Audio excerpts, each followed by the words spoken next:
Hello everyone, Patil कट्ट्यावर तुमचं स्वागत आहे. आपला नेहमीचा आणि आपुलकीचा प्रश्न, कसे आहात? मज्जेत ना? काल होती संकष्टी म्हणून आम्ही सगळे गेलेलो तासगावच्या गणपतीला. सकाळी उठले, आवरले लवकर आणि हॉलमध्ये गेले चावी शोधण्यासाठी. स्कूटीची चावी बघते तर काय सापडेनाच. तोपर्यंत काकी बोलली, खाली जरा बघ, तिथे आहे. चावी घेतली गप आणि निघाले. जाता जाताच आम्हाला हनुमानाचं मंदिर लागलं. म्हटलं दर्शन घेऊनच पुढे जाऊया. दर्शन घेतलं, दर्शन पण एकदम छान झालं आणि आम्ही आमची पुढची वाटचाल चालू केली. परत आम्ही पोहोचलो गणपतीच्या मंदिरामध्ये. बघतोय तर काय गर्दीच गर्दी. मग काय मंदिरामध्ये गेलो. मला तर चप्पल चोरीचं लई टेन्शन येते बाबा. म्हणून मी काय केलं, एक चप्पल एकीकडे काढलं आणि एक चप्पल दुसरीकडे काढलं. म्हणजे कसं चप्पल चोरीचं टेन्शनच नाही. नारळ तेन घेतलं सगळं आणि दर्शनासाठी आत निघाले.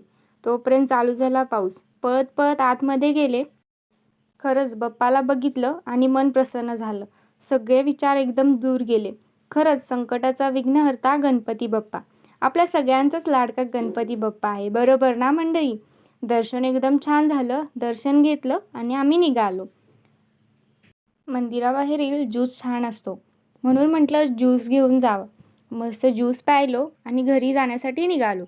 घरी येताना रस्त्यामध्ये बघतात तर काय पाणीच पाणी बया. तोपर्यंत घरी जाताना आला मला मैत्रिणीचा कॉल. म्हटलं आता हिनं काय काम काढले माझ्याकडे. तर मैत्रीण बोलली घरी येऊन जा जाता जाता. मैत्रिणीच्या घरी पोचता तर काय तिचं पोरगं गेला गेला कसं बघतंय बघा माझ्याकडे. थोडा वेळ बसले, त्याच्यासोबत मस्ती पण केली आणि घरी आले. मंडळी, व्हिडिओ कसा वाटला? आवडला ना? तर लाईक अँड सबस्क्राईब जरूर करा.